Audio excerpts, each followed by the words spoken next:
Zav here for Goal My Week commentary. Today I'm going to be talking about this match shortly, but then a bunch of tips and tricks. Some of them apply to the game controller, some of them are just in general. First though, this match was RA versus CG Clan War, up until about 3 minutes in. Then for some reason 2 more RA people joined and one of the RA people were on our team.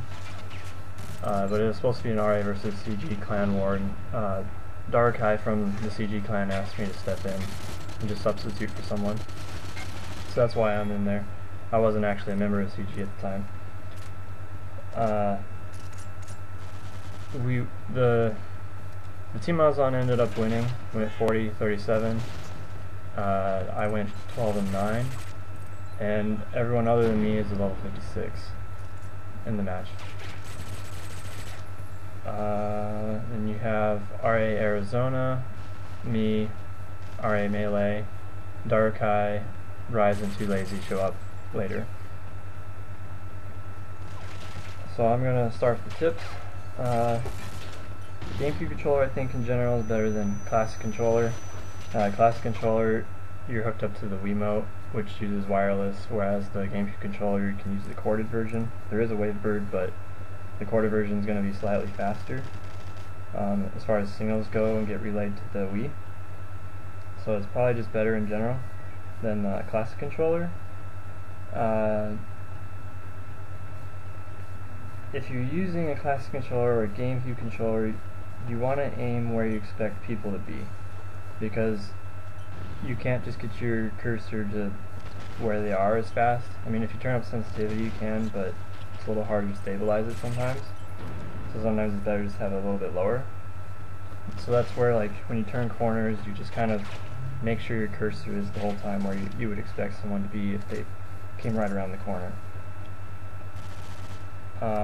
I have yet to experience any cursor stalls with GameCube controller.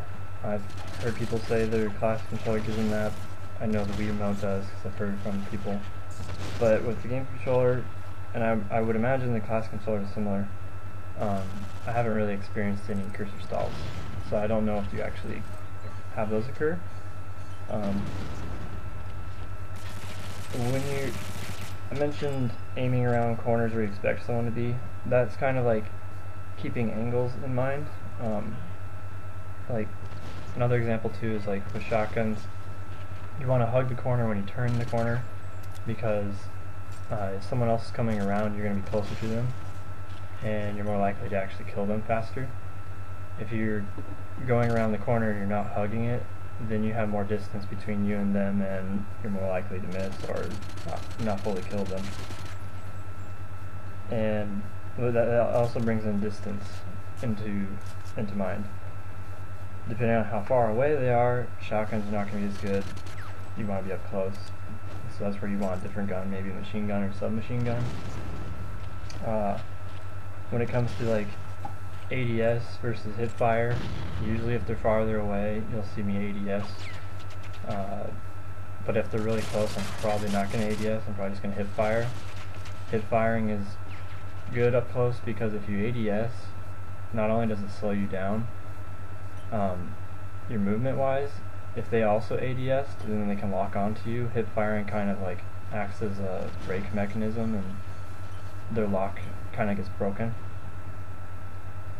It also makes it harder for them to hit you because you move faster. I mentioned earlier, game controller has a faster signal relay because it's corded, so I'm going to skip that from what I have written down. HD TVs, they have a slightly longer delay than a regular LCD TV, so from when I go and play in the Smash community, no one at the tournaments, they all refuse to use HD TVs. If you have one, they won't play on it because of the slight lag. So if you have an HD TV, that could be affecting you. I mean, it's very minor. The lag is a slight delay. It's not that much, so it's not going to impact you too much. But it's enough to where I know that they don't use it at tournaments in the Smash community. Oh, another thing about hipfire and ADS is when you ADS, it's actually slower before you actually get to shoot the person, because you have to do the whole aiming down the sights, whereas hipfire you just shoot right away. So that's another thing to take into account. Make sure you strafe or sidestep as much as you can. It helps to make it so that they can't hit you. I've seen people online that don't ever sidestep and they tend to die. You'll notice a lot too, like when I'm doing tactics online, I try to flank opponents, come around behind them, or maybe I'll throw a grenade one direction and I'll run the other direction because I'm trying to fake them out. That's a tactical strategy. I use it as much as I can. Sometimes I don't use it. It depends on the situation. If I'm on a team, sometimes I try to cover the rear, especially if my whole team is just running in, and they're going in basically the front way, the front door.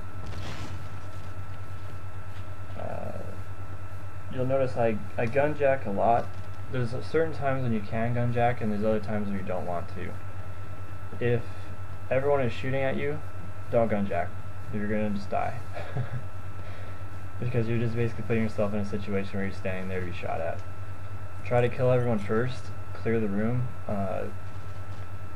If everyone has left the room and you're pretty sure no one's around, then usually it's a good time to gun jack. Another thing I do is just run over the gun and keep running as you gun jack. So basically, like on game controller, you hold A to grab it, you'd run over it holding A, and you'll switch and you'll keep running. That keeps you moving. It's better than just standing there. There's about a minute left of the commentary, so I'll try to wrap it up quickly.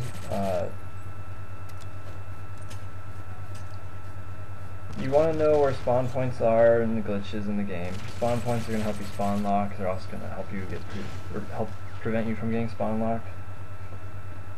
There was a glitch with reloading ammo in game controllers, I noticed. Whenever you're shooting and your ammo runs out and you're ADSing, for some reason it locks up and just goes crazy, and then it gets all stuck. There's the noob tube glitch where you're reloading and you press R too early, it just kind of locks up and gets stuck.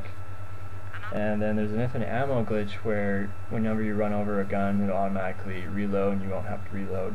That one's really useful to know and very helpful. And I think that's about all the tips I have written down, so I will see you later. Bye.